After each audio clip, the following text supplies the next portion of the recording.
अमित ठाकरे यांचा महाराष्ट्र नवनिर्माण सेनेचा सन्माननीय राजसाहेब ठाकरेंचा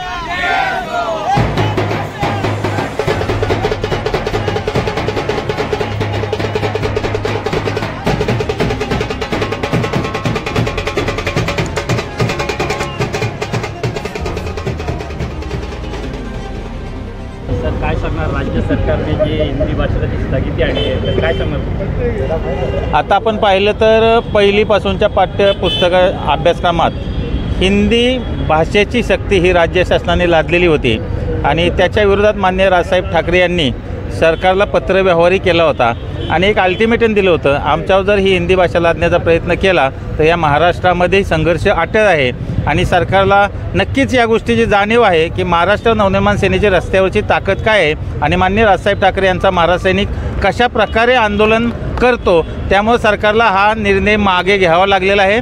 लेकिन दुर्दैवी गोष्ट ही आहे की महाराष्ट्रामध्ये मराठी भाषा आपल्या मराठी भाषेची अस्मिता असतानाही टिकवायची असताना आपण हिंदी भाषा आमच्यावर तुम्ही लादत आहात, हे खरं तर सरकारचं विचित्र प्रकारचं धोरण होतं आणि हे महाराष्ट्रातल्या कुठल्याही माणसाला मान्य होणार नाही.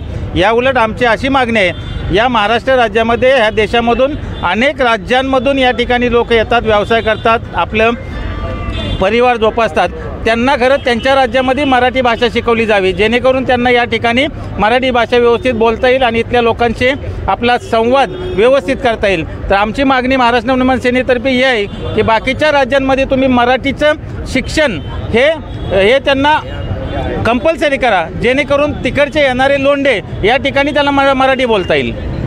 आज इथे जल्लोष साजरा करण्यात आला आहे तर महाराष्ट्राच्या जनतेला आजच्या दिवशी काय तुम्ही संदेश द्याल? नक्कीच महाराष्ट्र नवनिर्माण सेनेने मराठी माणसांसाठी अनेक आंदोलन केलेले आहेत, अनेक आंदोलनांना यश मिळालेलं आहे. त्यापैकीच हे आहे, माननीय राजसाहेब ठाकरे जे मुद्दे घेतात त्यावर नक्कीच सरकारला एक पाऊल मागे यावं लागतं. हा इतिहास आपण या पाठीमागे बघितलेला आहे आणि भविष्यातही बघू. आमची नक्कीच सत्ता नाही आहे, आम्ही सत्तेत नाही आहे, परंतु आमची रस्त्यावरची सत्ता ही कुणीही नाकारू शकत नाही, हे असंख्य महाराज सैनिकांनी आजपर्यंत दाखवून दिलेलं आहे आणि याचं पूर्ण श्रेय माननीय राजसाहेब ठाकरे असतील, माननीय अमितसाहेब ठाकरे आणि असंख्य महाराज सैनिक यांचं हे श्रेय आहे. आज सरकारला या ठिकाणी हा निर्णय मागे घ्यावा लागला. आम्हाला जे राजसाहेबांनी जे शिकवण दिलेली आहे की आपल्याला मराठी भाषा ही आपली टिकलीच पाहिजे आणि त्या आंदोलनात आम्ही सगळे सामील आहोत आणि आत्ता जे अमित साहेबांनी आणि राजसाहेबांनी जे दिलेलं आहे GR दिलेला आहे आणि तो आपल्याला शाळेतून जे आपल्याला हिंदी भाषा कंपल्सरी नाही आहे त्याच्यासाठी आम्ही आता या जल्लोषात आम्ही सगळे सामील होते. आज महाराष्ट्रातील मराठी जनतेचा खुशीचा दिवस आहे. केंद्र सरकारने मराठी भाषा अभिजात भाषेचा दर्जा दिला आणि एकीकडे महाराष्ट्रात 1ली ते 5वीपर्यंत मराठी शिकण्याची सक्ती करत आहे. ही दुटप्पी भूमिका राज्य सरकार आणि केंद्र सरकार घेत आहे. याला महाराष्ट्र नवनिर्माण सेना हा एकमेव पक्ष महाराष्ट्रातील आणि राजसाहेब ठाकरे हे एकमेव नेते महाराष्ट्रामध्ये मराठी माणसासाठी आणि मराठी भाषेसाठी झडत आहेत आणि आज याचं पूर्ण श्रेय जे आज सरकारने याला स्थगिती दिल्याचं पूर्ण श्रेय माननीय राजसाहेब ठाकरे यांनाच जातं आणि महाराष्ट्र नवनिर्माण सेनेलाच जातं.